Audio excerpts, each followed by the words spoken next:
The fire burns quietly inside a vast, empty palace. A glass snow globe slips from a dying hand and shatters across marble floors. One word escapes into the darkness: Rosebud. Smoke rises, memory dissolves, and the world is left staring at the ruins of a man who once seemed untouchable. When Orson Welles released Citizen Kane in 1941 at the age of 25, audiences believed they were watching the story of power modeled after William Randolph Hearst. Few suspected they might also be witnessing a prophecy, a young genius unknowingly sketching the architecture of his own isolation. Hollywood had given Welles something extraordinary: complete control. For a brief, electric moment, he stood above the industry, shaping light and shadow like a sovereign ruler. Every angle obeyed him. Every line carried intention. He did not merely direct a film, he commanded it. But control in Hollywood is never permanent. It belongs not to vision, but to power, and power answers to money. The illusion began to fracture when works like the Magnificent Ambersons were taken from his hands and reshaped without him, when authorship itself became a battleground challenged by critics such as Pauline Kael, and when love with a woman as luminous as Rita Hayworth could not survive the weight of myth and image. There was no single collapse, no dramatic fall from grace. Instead, there was a slow displacement, a subtle drifting from the center of an industry he once commanded. Financing fragments of films like Othello, acting in works such as The Third Man to sustain his own ambitions, Welles became a man circling the echo of a masterpiece. He once said he started at the top and worked his way down, but perhaps the truth is more merciless. He never truly descended. He remained suspended at the summit of his own creation, forever trapped in the shadow of the film that understood power and loneliness better than anyone realized, including the man who made it. Long before Orson Welles ever stepped onto a Hollywood soundstage, he had already discovered the intoxicating feeling of command. As a teenager, he staged Shakespeare with a confidence that bordered on defiance, speaking lines of kings and tyrants as though they belonged naturally in his mouth. He did not approach theater timidly, he seized it. Authority, even when imagined, fascinated him. The stage was not merely a platform, it was a kingdom, and Welles understood instinctively that whoever shaped the narrative shaped reality itself. Radio amplified that power. In 1938, when he adapted The War of the Worlds for broadcast, his voice alone altered the emotional climate of an entire nation. Whether the panic was exaggerated or not, the effect was undeniable. People believed him. A young man had bent public perception using nothing but sound and structure.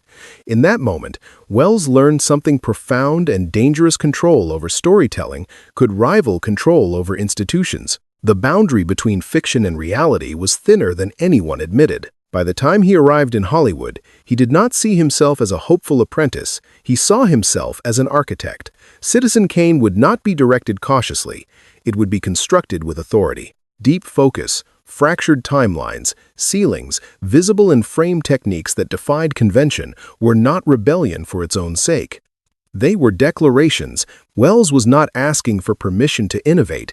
He was asserting his right to do so. Complete creative control was granted to him, and for a brief, extraordinary instant, he possessed it fully. The camera obeyed. The studio trusted him. The industry watched. But absolute control is a fragile illusion, especially within a system built on hierarchy and capital. Hollywood's generosity was conditional, even if it did not appear so at first. What Welles interpreted as sovereignty was, in truth, a temporary alignment of curiosity, profit, and spectacle. The illusion felt permanent because it was unprecedented, but it existed only so long as power tolerated it. In mastering narrative, Welles believed he had mastered fate, yet the deeper irony was already forming. The more completely he commanded his art, the more fiercely the surrounding system would resist surrendering authority in return. This was the foundation of the tragedy, not arrogance, not scandal, not collapse. It began with belief. A belief that vision could override structure, that talent could outmaneuver money, that genius could secure autonomy indefinitely. At 25, Welles stood at the summit convinced that control, once seized, could be held. He did not yet understand that in Hollywood, control is not owned, It is borrowed and always subject to recall. The release of Citizen Kane in 1941 did not explode like a spectacle. It unsettled like a confession whispered too clearly. Critics recognized its brilliance almost immediately, yet admiration carried tension. The film did not simply portray power, it anatomized it. The resemblance between Charles Foster Kane and newspaper magnate William Randolph Hearst was never officially acknowledged as biography, but it did not need to be. The structure of influence, the private empire, the manipulation of narrative, the parallels were precise enough to provoke unease. Hearst's publications reportedly refused to promote the film. Access shifted, conversations cooled. Hollywood did not banish Orson Welles, but it recalibrated around him. This recalibration was subtle, and that subtlety is crucial. Power rarely retaliates with noise. It adjusts expectations. Welles had been granted unprecedented creative control because he represented something thrilling, a prodigy, a cultural event, a bold investment. But once the cultural event intersected with real-world influence, the calculus changed. The industry's generosity was never ideological. It was strategic. Autonomy existed so long as it aligned with stability. When the film challenged the aura of a living titan, autonomy began to look less like innovation and more like risk. The fracture became visible with the Magnificent Ambersons. While Welles was absent, the studio cut approximately 40 minutes from the film and altered its ending without his approval. This was not simply editing, it was hierarchy reasserting itself. A system built on contracts and capital does not tolerate sovereignty beyond its structure. Welles had believed mastery of craft translated into authority within the institution. Ambersons revealed the limits of that belief. Vision could be admired, even celebrated, but it remained conditional. What makes this moment tragic is not humiliation, but recognition. Welles had mistaken temporary leverage for permanent position. During the creation of Citizen Kane, curiosity and commerce had briefly aligned in his favor. Afterward, alignment dissolved. The same executives who once defended his experimentation began to evaluate him through a different lens: reliability, compliance, profitability. Genius, in isolation, is unpredictable. Institutions prefer predictability. The tension extended beyond production decisions. Debates over authorship emerged publicly. Decades later, critic Pauline Kael would reignite controversy by questioning the singularity of Welles's contribution to Citizen Kane, crediting screenwriter Herman J. Mankiewicz more centrally. Whether fair or not, the debate mattered because it reframed the narrative. If the masterpiece was collaborative rather than singular, then the myth of the sovereign auteur weakened. And myth, in Hollywood, is a form of currency. There was no single dramatic downfall. Instead, there was narrowing space. Projects became harder to finance. Trust required negotiation. Authority required justification. Welles did not lose his talent. He lost the illusion that talent secured permanence. The palace in Citizen Kane stood enormous yet empty. In reality, the emptiness arrived slowly through revisions, through negotiations, through the quiet reminder that in Hollywood, control is granted, not owned. The most ironic element of this shift is that Welles understood power intimately. He had dissected it on screen. He had portrayed its fragility and its vanity. Yet, understanding power intellectually is different from surviving it structurally. In exposing how empires collapse inward, he had underestimated how systems preserve themselves outward. The industry did not need to silence him. It only needed to contain him. And containment, unlike Exile, leaves no headline, only a gradual constriction that feels, at first, like compromise, and later, like inevitability. If power was the first illusion, love became the second. When Orson Welles married Rita Hayworth in 1943, it appeared as a union of brilliance and radiance, the intellectual prodigy and the screen goddess. Hollywood adored the symbolism. He represented mind. She represented beauty. Together, they formed an image the industry could market effortlessly. Yet image is not intimacy. And in Hollywood, image often devours intimacy whole. Hayworth was not merely a glamorous actress, she was a constructed phenomenon. Columbia Pictures had transformed Margarita Cancino into Rita Hayworth, altering her hairline, her name, her identity to fit an ideal. Welles understood transformation better than most. He had reinvented narrative form itself, yet even he underestimated the cost of living inside a myth. He once remarked that men went to bed with Gilda and woke up with Rita. The line is often quoted as wit, but it carries a deeper fracture. Hollywood fell in love with projection. Reality felt like disappointment. Their marriage existed under the weight of expectation. Welles, restless and experimental, was never inclined toward domestic stability. Hayworth, adored yet scrutinized, carried the exhaustion of being perpetually seen but rarely known. The public framed them as opposites intellect and sensuality, yet the framing itself imposed roles neither could fully escape. In a culture that commodified both genius and beauty, authenticity had little room to breathe. The tragedy of their relationship was not scandal but asymmetry.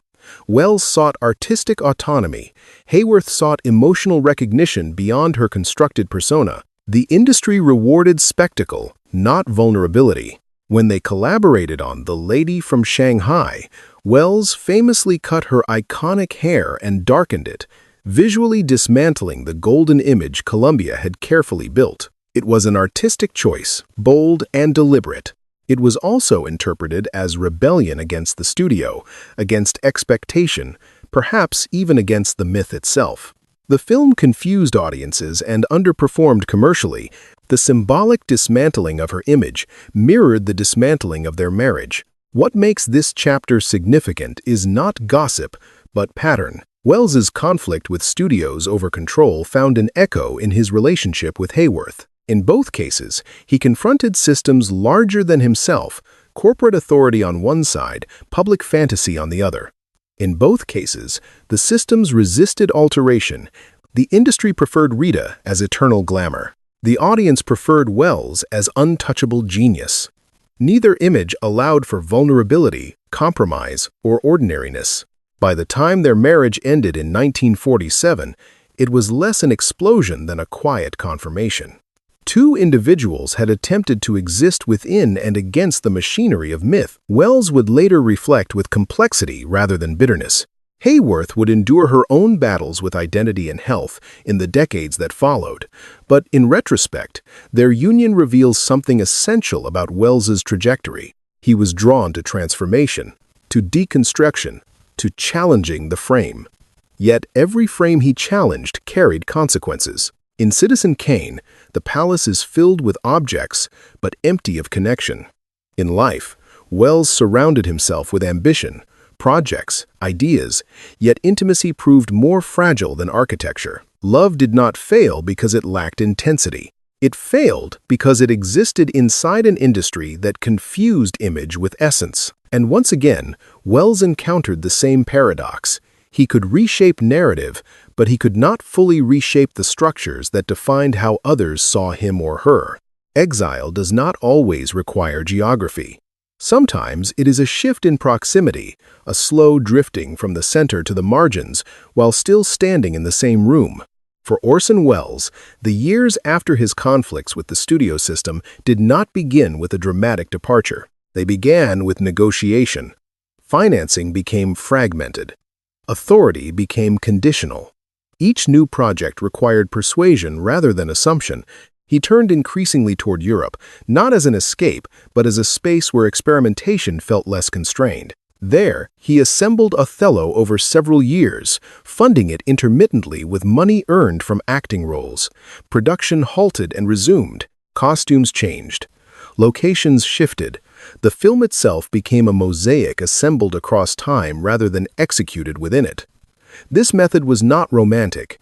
It was survival. Welles was no longer granted budgets in confidence. He was financing vision through labor. His performance in The Third Man became iconic, particularly the Ferris wheel speech delivered with cool detachment. Ironically, the role required limited screen time, yet it cemented his presence in popular memory more securely than some of his directorial efforts during that period. He was becoming something paradoxical, a legend sustained by fragments. The industry remembered him through moments, not movements. The pattern deepened. Projects such as Chimes at Midnight would later reflect his lifelong obsession with Shakespeare, particularly themes of loyalty, aging, and betrayal. These were not arbitrary fascinations. They were autobiographical in tone, even when the narrative was not literal. Falstaff, comic yet tragic, beloved yet discarded, felt closer to Welles's own trajectory than Charles Foster Kane. The shift from Kane to Falstaff signals something subtle but profound, from power examined to power lost. What makes this era compelling is not failure but endurance. Welles did not disappear into obscurity. He continued creating, often outside traditional systems. Yet the scale shifted. He was no longer the prodigy granted unprecedented autonomy. He was a negotiator, a craftsman, assembling films through persistence. Interviews from this period reveal a man both amused and reflective. When he remarked, "I started at the top and worked my way down," the line carried both irony and truth. It was self-awareness without self-pity. And yet, beneath the humor lies something sharper. To begin at the summit is to inherit expectation permanently. Every subsequent project is framed as descent, regardless of its quality. Had Welles emerged gradually, his career might have been interpreted as ascent. Instead, the narrative hardened early. Citizen Kane became benchmark and burden simultaneously. Success at 25 created a shadow that lengthened with time. This was not exile imposed. It was repositioning absorbed. Welles remained visible on television, in interviews, in acting roles. Yet visibility is not equivalent to centrality. He had moved from the axis of the industry to its orbit. Still influential, still discussed, but no longer structurally empowered. And perhaps that is the quietest form of exile. To remain present, articulate, and brilliant, while knowing that the system you once challenged now operates without needing to challenge you back. By the final decades of his life, Orson Welles had become instantly recognizable: the beard, the heavy silhouette, the cigar, the resonant baritone. He appeared on television talk shows not as a struggling director, but as a raconteur. He told stories. He laughed easily. He projected control. The camera, once his instrument, now observed him. And yet, even in these appearances, something subtle remained intact. He understood performance. If Hollywood would not grant him uninterrupted authority behind the lens, he would command the frame in front of it. This transformation was not surrender. It was adaptation. Welles had always understood narrative architecture, and in later years, he turned that understanding toward himself. He curated the myth. He leaned into the legend of the prodigy who began at the summit. He repeated, with theatrical irony, "I started at the top and worked my way down." Audiences laughed, but the line lingered. It contained both bravado and critique, an acknowledgement of trajectory without apology for it. In an industry obsessed with ascent, Welles reframed descent as inevitability. Yet the unfinished work haunted the margins. Projects such as The Other Side of the Wind stretched across years, stalled by financing, revived by persistence. Even late in life, he refused creative inertia. The pattern of fragmentation continued, funding assembled in pieces, production interrupted, vision intact but constrained. He did not abandon ambition. Ambition simply required endurance rather than endorsement. Public perception simplified what reality complicated. To some, he was the cautionary tale, the genius who peaked too early, who alienated power, who could never replicate his first triumph. To others, he was the uncompromising artist who refused dilution, who paid the price for independence. Both readings contain fragments of truth. Neither captures the full tension. The real paradox is sharper. Welles was neither destroyed nor victorious. He persisted. In interviews, he often radiated amusement rather than resentment. There is a difference between bitterness and awareness, and Welles seemed to operate from the latter. He understood the mechanics of reputation. He understood that Citizen Kane had crystallized him permanently in public imagination. He understood that institutions protect themselves. The tragedy, then, was not ignorance. It was clarity. When he died in 1985, the mythology hardened. Citizen Kane retained its reputation as one of the greatest films ever made. Critics revisited debates. Historians reassessed context. The industry that once resisted his autonomy now canonized his early audacity. Time performed what institutions would not. It restored coherence. But restoration is retrospective. It does not alter lived experience. The question that lingers is not whether Welles failed. It is whether beginning at the top is survivable. Power defined him early, both the power he wielded and the power that limited him. He exposed its fragility on screen and then encountered its durability off-screen. In the end, he did not escape the paradox he dramatized in Citizen Kane. He lived it, and perhaps that is the final irony. The palace burned in fiction. In reality, the palace never collapsed. It remained immense, influential, casting a shadow long after its architect stepped away. Welles was not erased. He was preserved in amber, suspended forever at 25 in cultural memory, even as the man himself aged beyond that image. He became his own myth not because he demanded it, but because history prefers clarity to complexity. The tragedy was not that he fell. The tragedy was that he could never again be anything other than the man who once stood at the very top. In the end, the word rosebud was never really about a sled. In Citizen Kane, it becomes a symbol for something irretrievable: innocence, simplicity, a moment before power complicated everything. For Orson Welles, the parallel feels unavoidable, not because his life mirrored fiction perfectly, but because he understood too early how fragile ascent can be. He did not vanish. He did not beg for redemption. He did not retreat into silence. He continued creating, performing, speaking, laughing, even when the system no longer revolved around him. That persistence complicates the easy narrative of downfall. A fallen genius disappears. Welles remained visible. He remained articulate. He remained dangerous in thought. What changed was not his intellect, but his position within the structure that once empowered him. History now treats Citizen Kane as canonical. The industry that once recalibrated around him now enshrines him. But canonization is a form of containment too. It freezes a moment in amber. It prefers the young revolutionary to the aging experimenter. It immortalizes the beginning and compresses the rest. Perhaps that is the final irony. Welles dissected the illusion of power and exposed the emptiness inside grand palaces. Then he lived long enough to experience the quieter version of that lesson, that influence fades, structures endure, and myths outlive men. The tragedy was not that he lost everything. It was that he could never return to the moment before he had everything. And somewhere, in cultural memory, the snow globe is still falling.